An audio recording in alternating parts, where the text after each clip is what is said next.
Numerous collegiate stars have carried over their success to the professional ranks.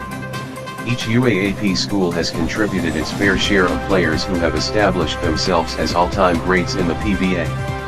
In this article, we take a look at each UAAP school's product who has had the most success in the PBA based on a combination of individual statistics and accolades, championships won, and impact on the league.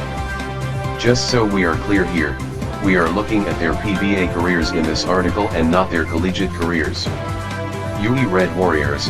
UE has produced MVPs in James Yap and Alan Kaidak. The likes of Jerry Codenera, Jimmy Manansala, Bong Ravina, and Paul Lee have also proudly donned the Red Warrior jersey. These players have had outstanding runs in the PBA. But it would be foolhardy not to bestow the honor of the top PBA player from UE to none other than the man almost synonymous to the PBA, Robert Jaworski. The Big J was the 1978 league MVP when he averaged 20 points, 12 assists, and almost 9 boards a game. EWA arguably one of the first prototypes of the rebounding guard as evidenced by him being the first point guard to collar 1,000 offensive boards and 2,000 defensive boards. He was part of the great Toyota team which won 9 PBA titles. As a playing coach, he led Geneva's Slashenjo to 4 championships. He was also named the head coach of the first All-Pro national team to the 1990 Asian Games. New Bulldogs. When you think of a new Bulldog who became a bona fide PBA star, there is no one bigger than Danny Ildefonso. He joined the league in 1998 and immediately helped the San Miguel Beermen re-establish themselves as a championship contender. He would go on to win the Rookie of the Year award.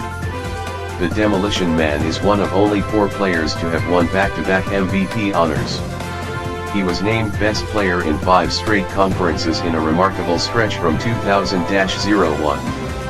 He won his first MVP award in just his 3rd season in the pros after leading the Beermen to the Commissioner's Cup and the Governor's Cup championships in 2000.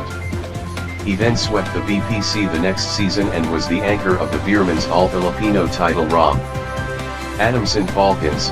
Hector Calma brought Adamson its only UAAP title in 1977. The director orchestrated the San Miguel Grand Slam in 1989 and was widely regarded as one of the best point guards in the league in the late 80s. But as good a PBA career as Calma had, he probably is only second best when we talk about Adamson products who became PBA stars.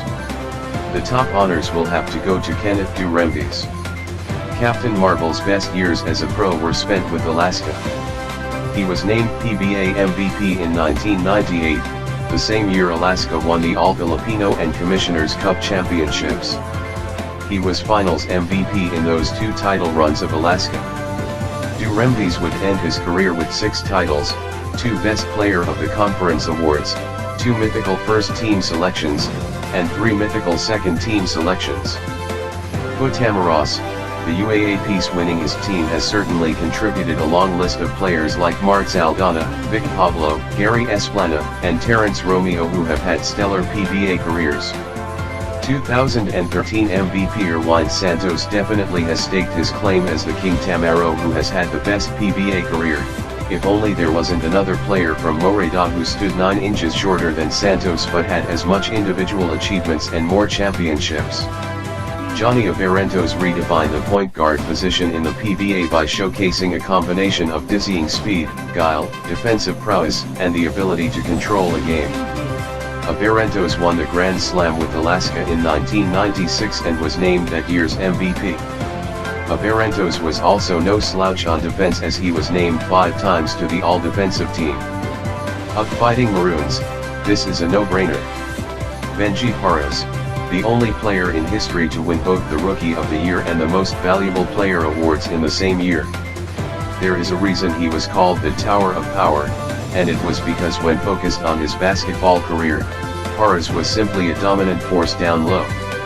10 years after being named MVP, Paras showed a more mature game aided by a reliable set shot from the perimeter which made him even more difficult to defend as his strength down low remained the same even with the influx of bigger and younger Filipino-American players. He bagged his second MVP award in 1999 to cement his legacy as one of the best centers to ever play in the PBA.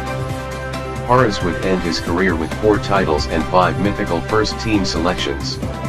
Ateneo Blue Eagles, the younger generation will probably consider Greg Slaughter, Japeth Aguilar, Olsen Racela, Enrico Villanueva, or L.A. Tenorio when asked which Blue Eagle has had the most impressive PBA career.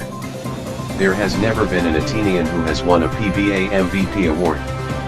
There is one, however, who came very close.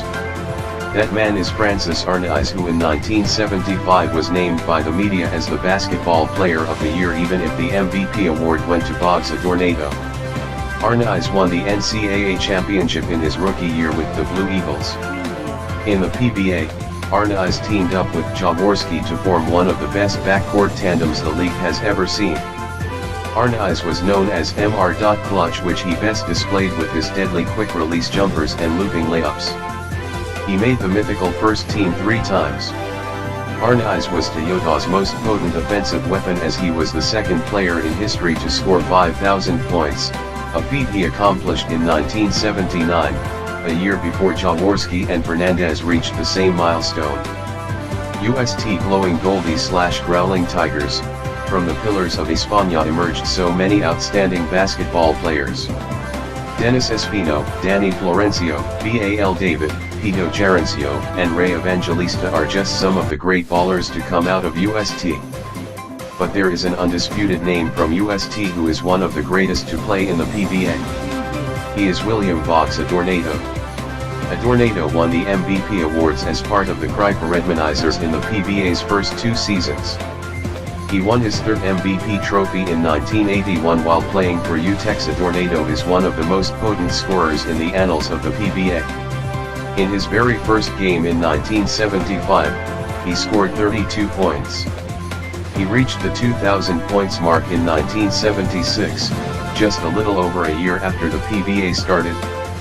He once scored 64 points and grabbed 12 rebounds in a game in 1980. Adornado led the league in scoring 5 times and is the 3rd player to reach the 10,000 points milestone. The La Salle Green Archers, it is tough choosing between 2 great king archers, Lim Ang Beng or June Limpot. Limpot is a former Rookie of the Year and a 2-time member of the 2nd mythical team. Lim, La Salle's top gunner in the NCAA in the early 70s, made the PBA mythical first team once and has won more championships than Limpot, who has only 1 title. Lim won 2 crowns for UTEX, a remarkable feat in an era dominated by Crispa and Toyota. On that merit, we will have to go with Lim, with Limpot as a close second. Lim was known as a deadly offensive threat who could score from anywhere on the court. He is the 10th player in history to score 5,000 points, hitting that milestone in 1982.